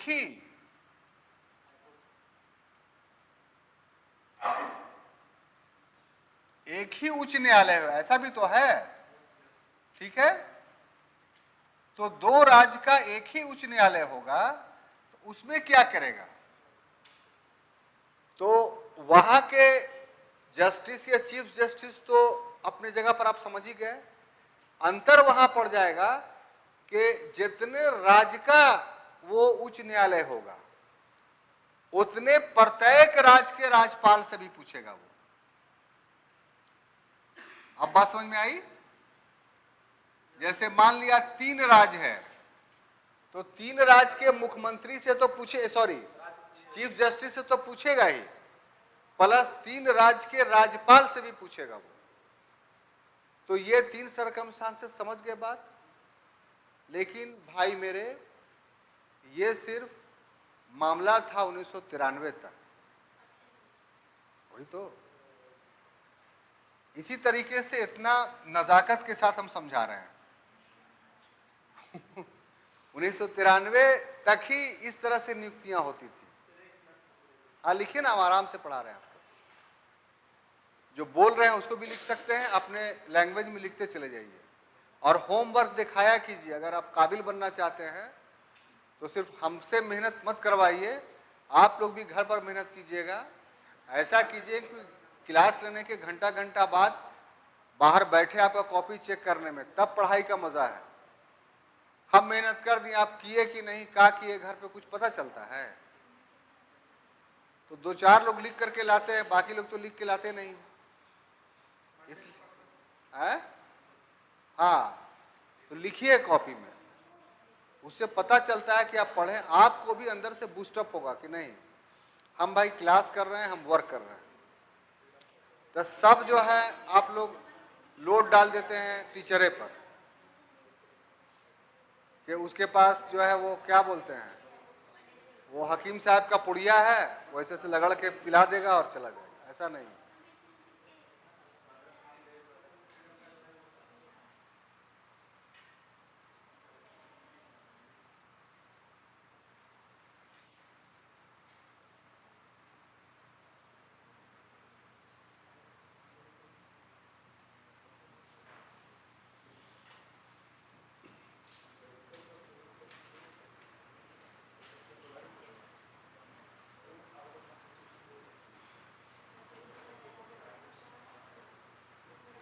अच्छा, अब आपसे पूछ रहे हैं कि 5 बजे तक तो पढ़ा दिए, अब मॉडर्न हिस्ट्री पढ़ा सकते हैं?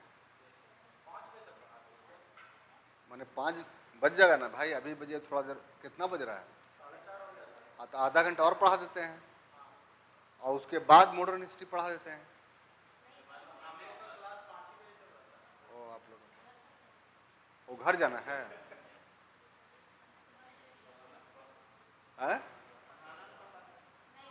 ना ना, लड़कियां हैं। ऐसी पूछ रहे थे, ऐसी बात नहीं। चलिए, अब 1993 तक ये मामला था। 1993 में क्या हुआ था कि सेकंड जजेस केस हुआ था। कुछ हुआ था, कैसे पढ़ाया हुआ है, ऐसा ऐसा बात करते हैं। सेकंड जजेस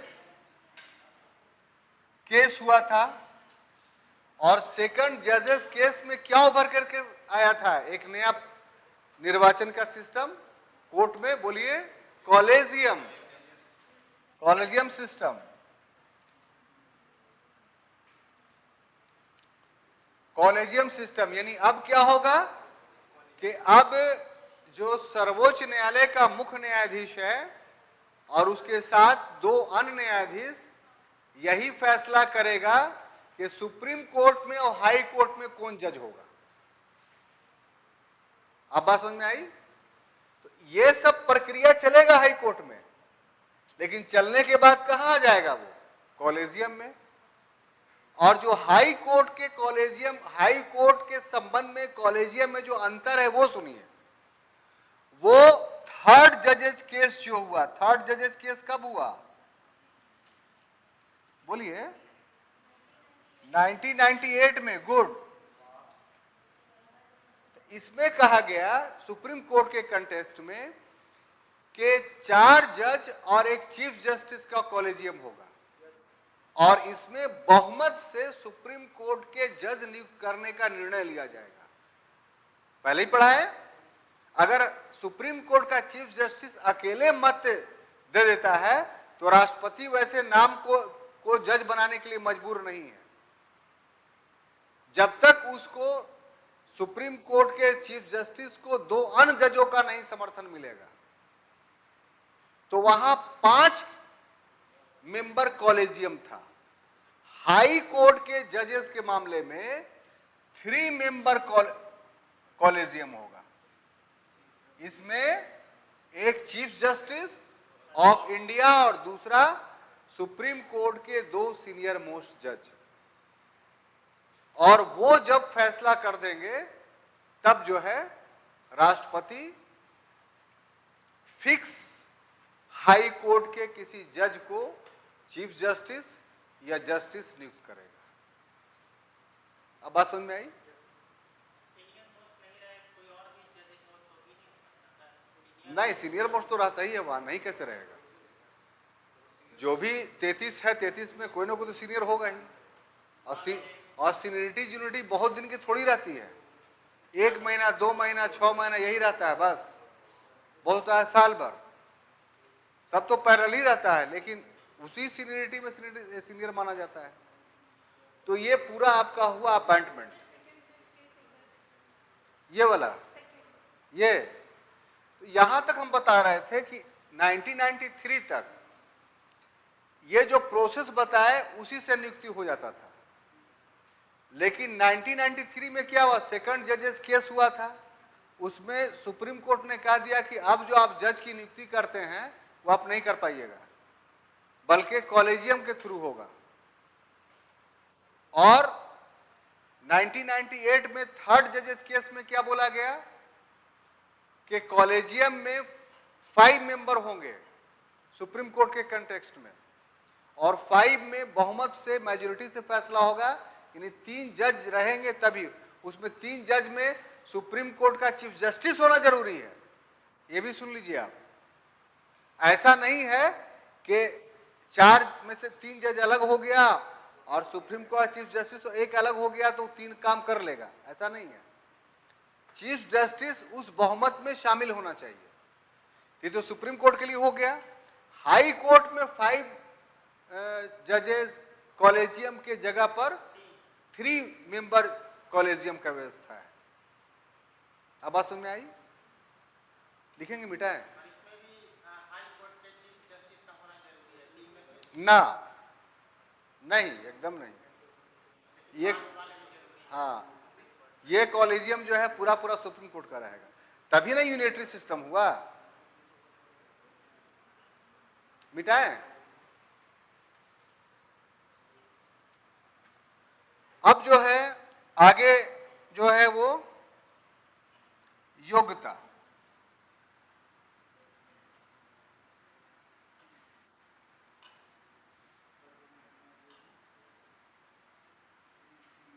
क्वालिफिकेशन, इसमें भी बहुत बड़ा टेक्निकली शब्द है। इससे संबंधित आर्टिकल जो है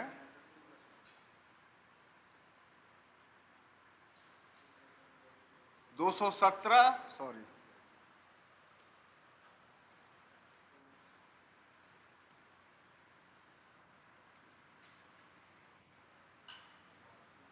217 के क्लॉज 2 में है वो।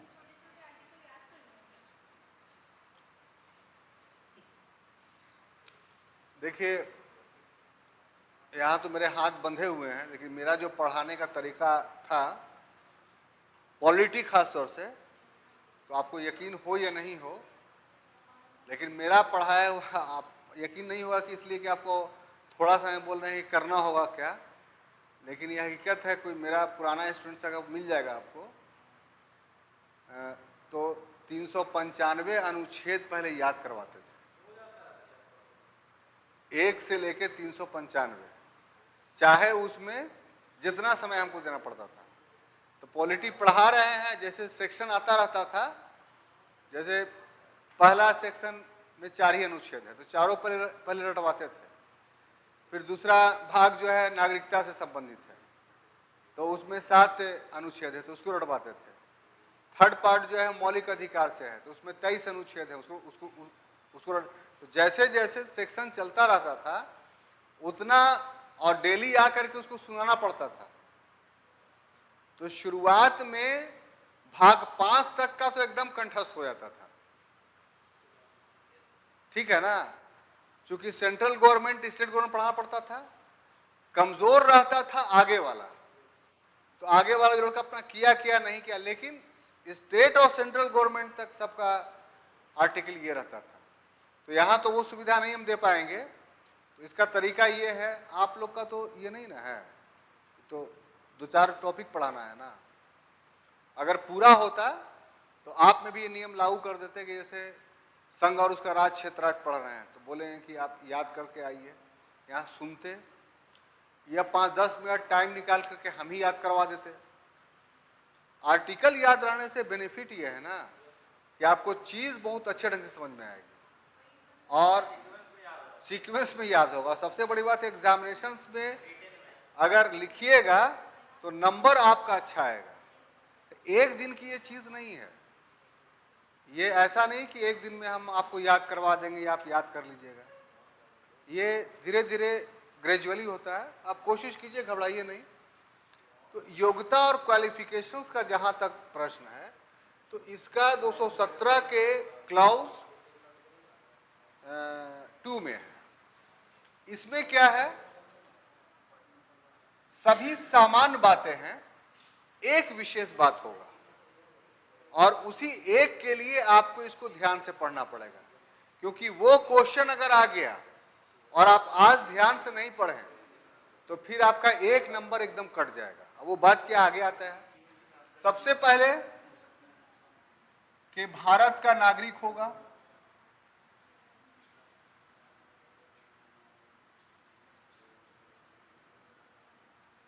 विदेशी आदमी जो है वो नहीं, लेकिन अमेरिका में कर सकता है, पता है कि नहीं आपको? अमेरिका में इस तरह का रिस्ट्रिक्शंस नहीं है। इंडिया का बहुत सा वहां जज बना हुआ है।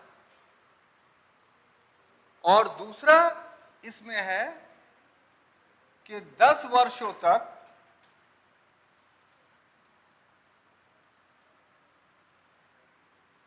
न्यायिक पद पर रहा।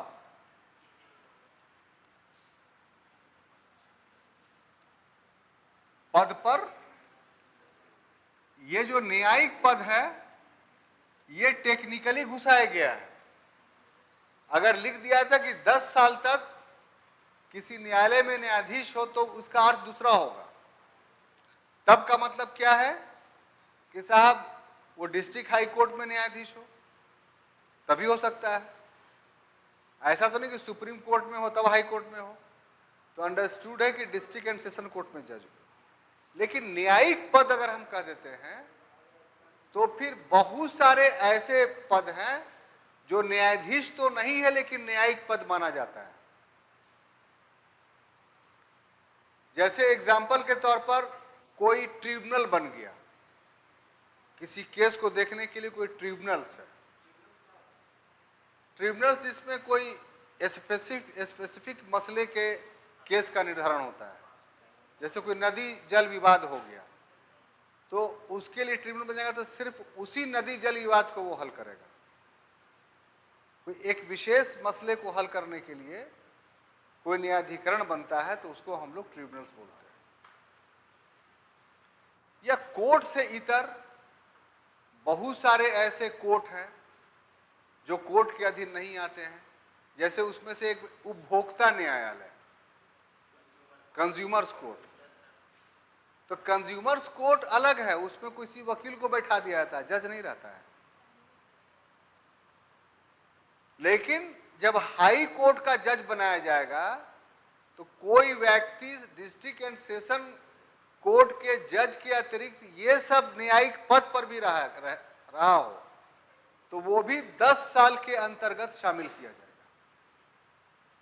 ये इसका अर्थ हुआ। अगर सिर्फ न्यायाधीश लिखा रहता तो ये सब ट्रिब्यूनल्स या उपभोक्ता न्यायालय का जो न्यायाधीश था वो शामिल नहीं होता। लेकिन न्यायिक पद शब्द शामिल कर दिया गया है तो कोई भी न्यायिक पद पर बैठा हुआ आदमी है उसका वो वाला टेनर जो है वो काल 10 वर्ष में शामिल होगा। ये इस शब्द का अर्थ हुआ। ठीक है। और तीसरा ये है कि 10 वर्षों तक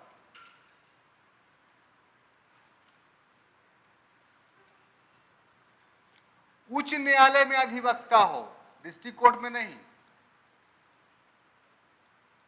डिस्ट्रिक्ट कोर्ट के जज को ये फैसले वकील को नहीं मिलेगा। उच्च न्यायालय में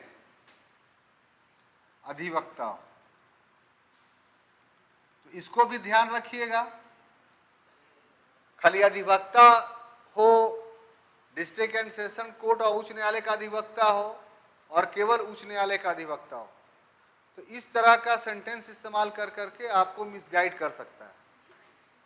और जिसके तरफ इशारा कर रहे थे हम, वो अब बता रहे हैं हम कि राष्ट्रपति के निगाह में लब्ध प्रतिष्ठित न्यायविद हो। ठीक है, ये सुप्रीम कोर्ट में पढ़े थे कि वहां के जज नियुक्त करने में ये योग्यता शामिल है, यहां ये नहीं शामिल है। ठीक है, यानी लब्ध प्रतिष्ठित, इंग्लिश लिख देते हैं,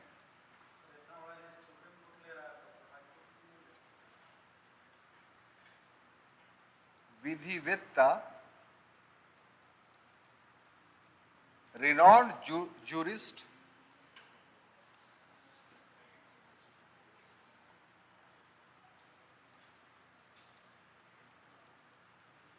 ये हाई कोर्ट में शामिल नहीं।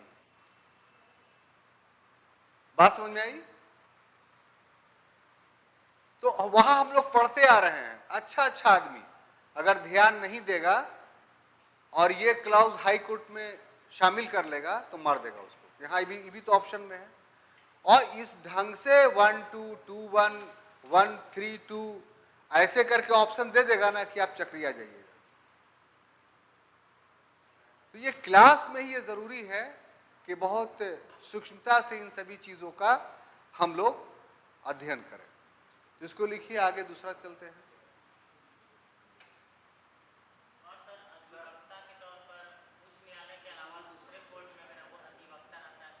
तब भी नहीं। देखिए, है आसान, लेकिन ये सब चीज ध्यान से पढ़ने का और समझने का है। हाँ, टेक्निकल है।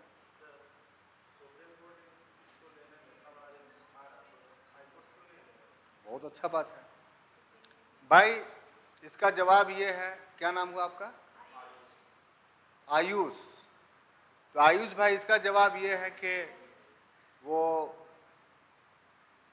14वीं का चांद जो हमेशा नहीं दिखाई पड़ता है, रेयर ऑफ रेयर होता है। तो लब्ध प्रतिष्ठित कोई व्यक्ति होता है,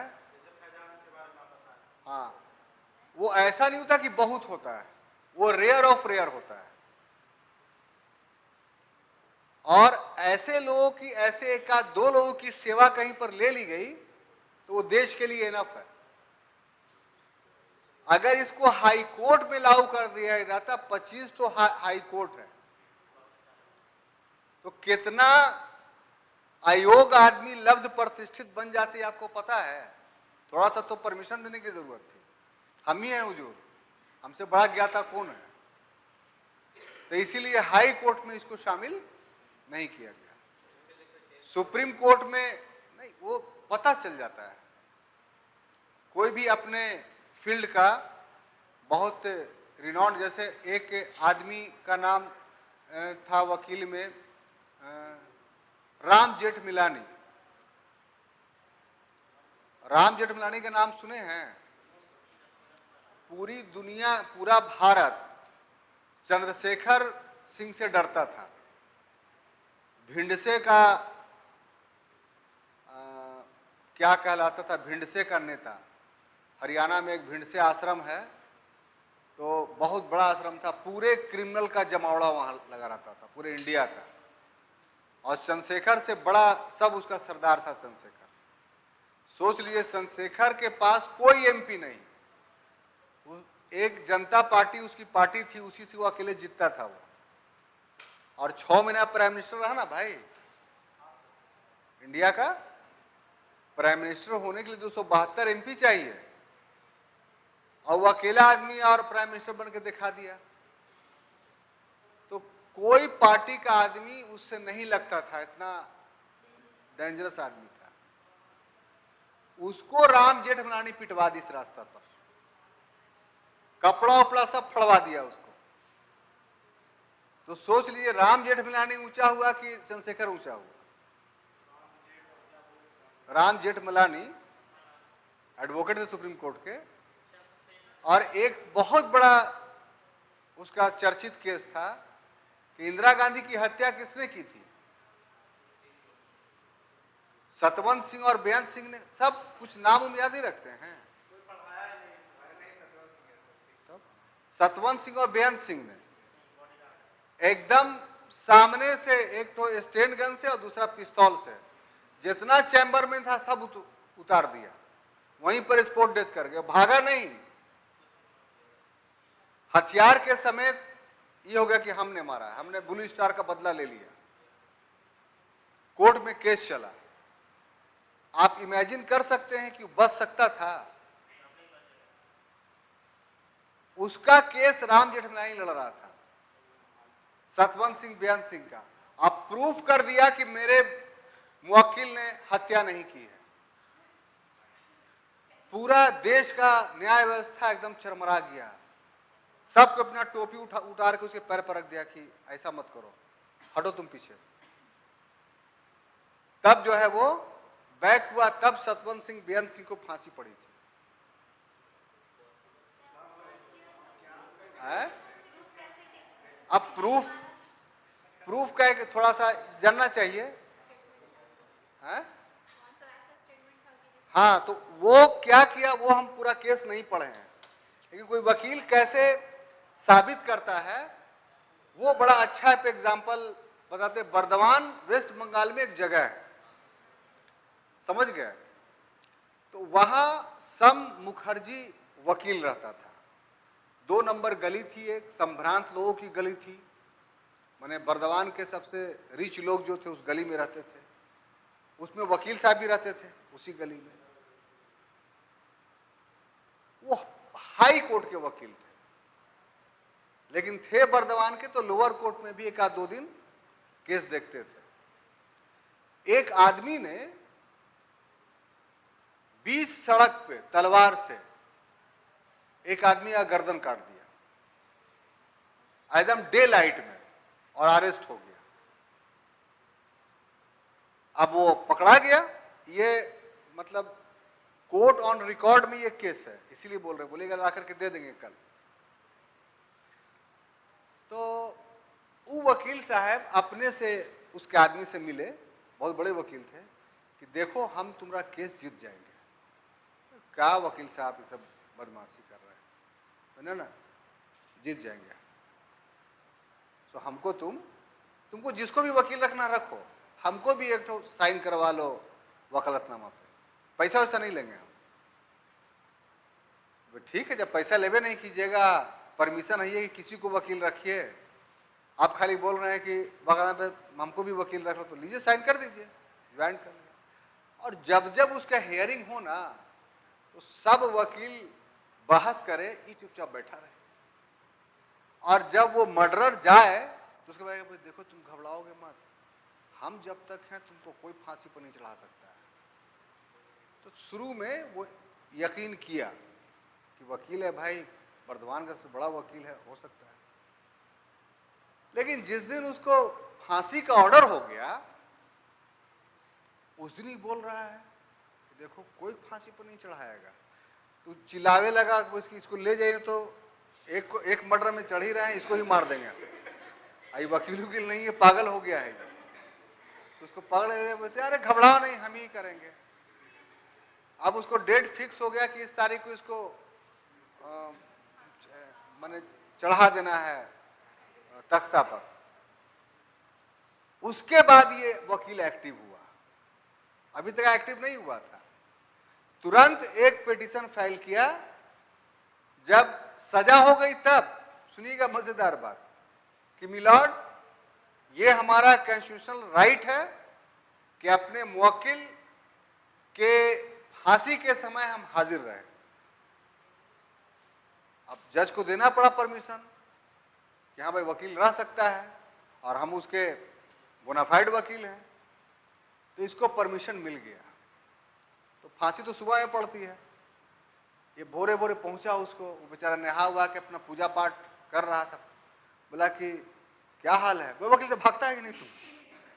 भाई देखो, गरम मत हो, गरम मत हो, तुमको हम बोल रहे हैं बचा लेंगे तो बचा लेंगे। जेलर ही पीछे उसकी, जेलर साहब ले जाइए, उन्हें इतना गुस्से में है कि कुछ भी कर लेंगे, आप फांसी का दीजिएगा हम अपने मार लेंगे यहीं ही करके। तो वह जेलर बोला कि हटिए आप, ठीक है हट जाते हैं, हो गया।